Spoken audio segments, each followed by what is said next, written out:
दोस्तों, कलयुग के बारे में पहले भी भगवान श्री कृष्ण ने कई बातें बताई थी, लेकिन एक कहानी आज हम आपको बताने वाले हैं जिससे आपको कलयुग के बारे में बहुत कुछ जानने को मिलेगा।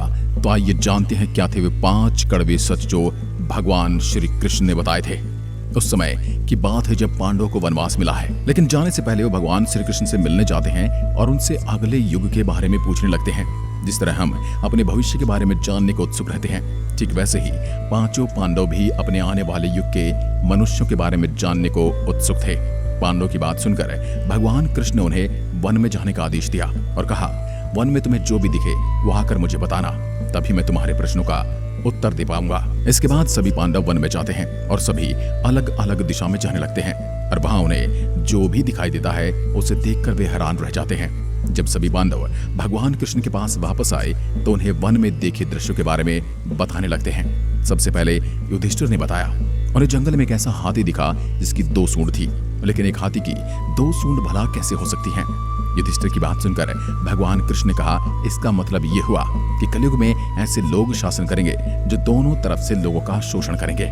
उनके 2 मुंह होंगे, यानी बाहर से कुछ और अंदर से कुछ और होंगे।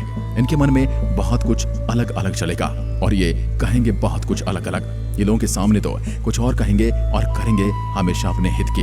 इन्हें लोगों के सुख दुख से कोई लेना देना नहीं होगा। ये तो बस अपना भला सोचेंगे और यही लोग कलयुग में राज करेंगे। आज के पॉलिटिशियंस के बारे में आप क्या समझते हैं कि ये बात बिल्कुल सही है? कमेंट में लिखकर जरूर बताएं। इसके बाद अर्जुन ने कहा, उन्होंने एक ऐसे पक्षी को देखा जिसके पंखों पर वेद की ऋचाएं लिखी हैं, लेकिन हैरानी की बात तो तब हुई जब वह एक मुर्दे का मांस खाने लगा। तब भगवान कृष्ण ने कहा, इसका मतलब यह है कि कलयुग में ऐसे लोग होंगे जो कहलाएंगे तो बड़े ही ज्ञानी, लेकिन उनके आचरण राक्षसी होंगे। ऐसे लोग ज्ञान की चर्चा करेंगे, लेकिन उनके मन में हमेशा यही लालच रहेगा कब किस मनुष्य की मृत्यु हो और उसकी संपत्ति वो हड़प ले। अब बारी आई भीम की, जिन्होंने कहा, मैंने तो सबसे आश्चर्यजनक चीज देख ली।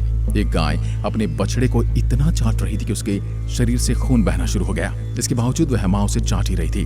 भला कोई माँ अपने बेटे के साथ ऐसा कैसे कर सकती है? भगवान कृष्ण ने कहा, कलयुग में माँ की ममता इतनी ज्यादा बढ़ जाएगी कि उनके बच्चों का विकास ही रुक जाएगा। बच्चे मोह माया में फंसकर रह जाएंगे और ऐसे में घर बर्बाद हो जाएंगे।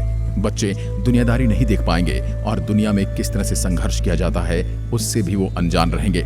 इसलिए उनकी उन्नति में बाधाएं आएंगी और वो अपनी ममता की वजह से ही पीछे रह जाएंगे। इसके बाद सहदेव ने कहा, उन्हें जंगल में काफी सारे कुएं दिखे और उनमें बहुत सारा पानी भी था, लेकिन उनके बीच में एक ऐसा कुआं भी था जो सबसे गहरा तो था, लेकिन उसमें पानी की एक बूंद भी नहीं थी, जबकि अन्य सभी कुएं छोटे और कम गहरे थे। ऐसा कैसे हो सकता है? भगवान कृष्ण ने कहा, कलयुग में ऐसे लोग ज्यादा होंगे जो विवाह आदि छोटे और बड़े उत्सवों में पानी की तरह पैसा बहाएंगे, लेकिन अगर उनके बगल में कोई भूखा प्यासा रहेगा तो उसकी मदद नहीं करेंगे। फिर चाहे उनका अपना ही कोई सगा क्यों ना भूखा मर जाए, वे लोग उसे देखते रह जाएंगे लेकिन उसकी मदद नहीं करेंगे।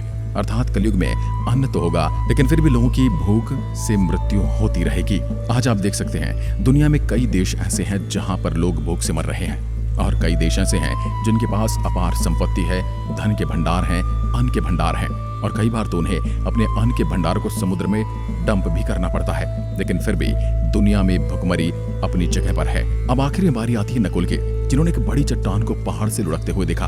वो चट्टान लगातार कई बड़े बड़े पत्थरों और पेड़ों को रोंदते तोड़ते हुए आगे बढ़ रही थी, लेकिन आखिर में वो एक छोटे से पौधे के पास आकर रुक गई, यानी वो छोटे से पौधे ने उस चट्टान को रोक दिया।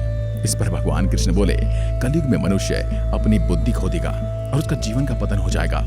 उसके पतन को तब किसी प्रकार एक वृक्ष रूपी धन भी रोक नहीं पाएंगे, लेकिन एक छोटे से पौधे यानी हरि नाम का शब्द बोलने से उसके पतन रुक जाएंगे। यानी कलयुग में एक हरि जाप ही मोक्ष प्राप्ति का मार्ग है। दोस्तों, कलयुग के बारे में कई ग्रंथों में पहले ही बताया जा चुका है। इस युग को सबसे श्रापित युग भी माना गया है। कलयुग के अंत तक मनुष्य इतना बदल जाएगा कि भगवान कल्कि को ही धरती पर पाप का नाश करने आना होगा। कलयुग के अंत में संसार की ऐसी दशा होगी कि अन्न नहीं उगेगा। लोग मांस मछली खाएंगे और भेड़ व बकरियों का दूध पिएंगे। गाय तो लगभग दिखना बंद हो जाएगी, होगी तो वह बकरी समान होगी। एक समय ऐसा आएगा जब जमीन से अन्न उपजना बंद हो जाएगा, पेड़ों पर फल नहीं लगेंगे।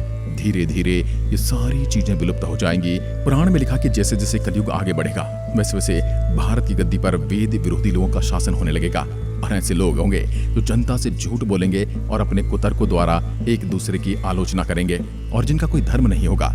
ये सभी विधर्मी होंगे, ये सभी मिलकर भारत को तोड़ेंगे और अंततः भारत को एक अराजक भूमि बनाकर छोड़ देंगे। जैसे कि आप पड़ोसी देशों में देख रहे हैं, पाकिस्तान जो कि एक अराजक देश बन चुका है, वो भारत का ही हिस्सा था, यानी आधे भारत पर तो ये ऑलरेडी कायम हो चुका है। ऐसा ही आप अफगानिस्तान के बारे में देख सकते हैं, ऐसा ही आप श्रीलंका के बारे में देख सकते हैं। कलयुग के अंत में मनुष्य की मनोदशा इतनी खराब होगी कि एक पिता अपने पुत्र को नहीं पहचान पाएगा और न ही पुत्र अपने पिता को पहचान पाएगा। पिता की मृत्यु के बाद पुत्र श्राद्ध भी नहीं करेंगे, पिता की आत्मा की शांति के लिए प्रार्थना भी नहीं करेंगे। उससे मनुष्य में धर्म का ज्ञान पूरी तरह से समाप्त हो जाएगा और उसके बाद ही कलयुग का अंत होगा। कलयुग के अंत के बाद पापों की सीमा इतनी बढ़ जाएगी कि भगवान विष्णु स्वयं कल के अवतार लेंगे और सभी पापियों का संहार करेंगे। शास्त्रों के अनुसार कहा गया है कि 3 दिनों के भीतर भगवान विष्णु कल के अवतार लेंगे और सारे संसार के पापियों का नाश करेंगे और फिर सभी अधर्म का नाश करेंगे। इसके बाद एक नए युग की शुरुआत होगी, जिसे 3 दिन भगवान विष्णु कल के अवतार से संघर्ष करेंगे। उस दिन को घोर कलयुग कहा जाएगा। इस पापों के निवारण का दिन कहा जाएगा। इसे उत्थान और अधर्म के विनाश का दिन कहा जाएगा। आज की वीडियो में बस इतना ही। क्या भगवान कृष्ण द्वारा बताई गई बातें आपको आसपास दिखाई देती हैं? यदि हाँ, तो कमेंट में लिखकर जरूर बताएं। एक बार फिर मिलते हैं, तब तक के लिए नमस्कार। जय हिंद, जय भारत।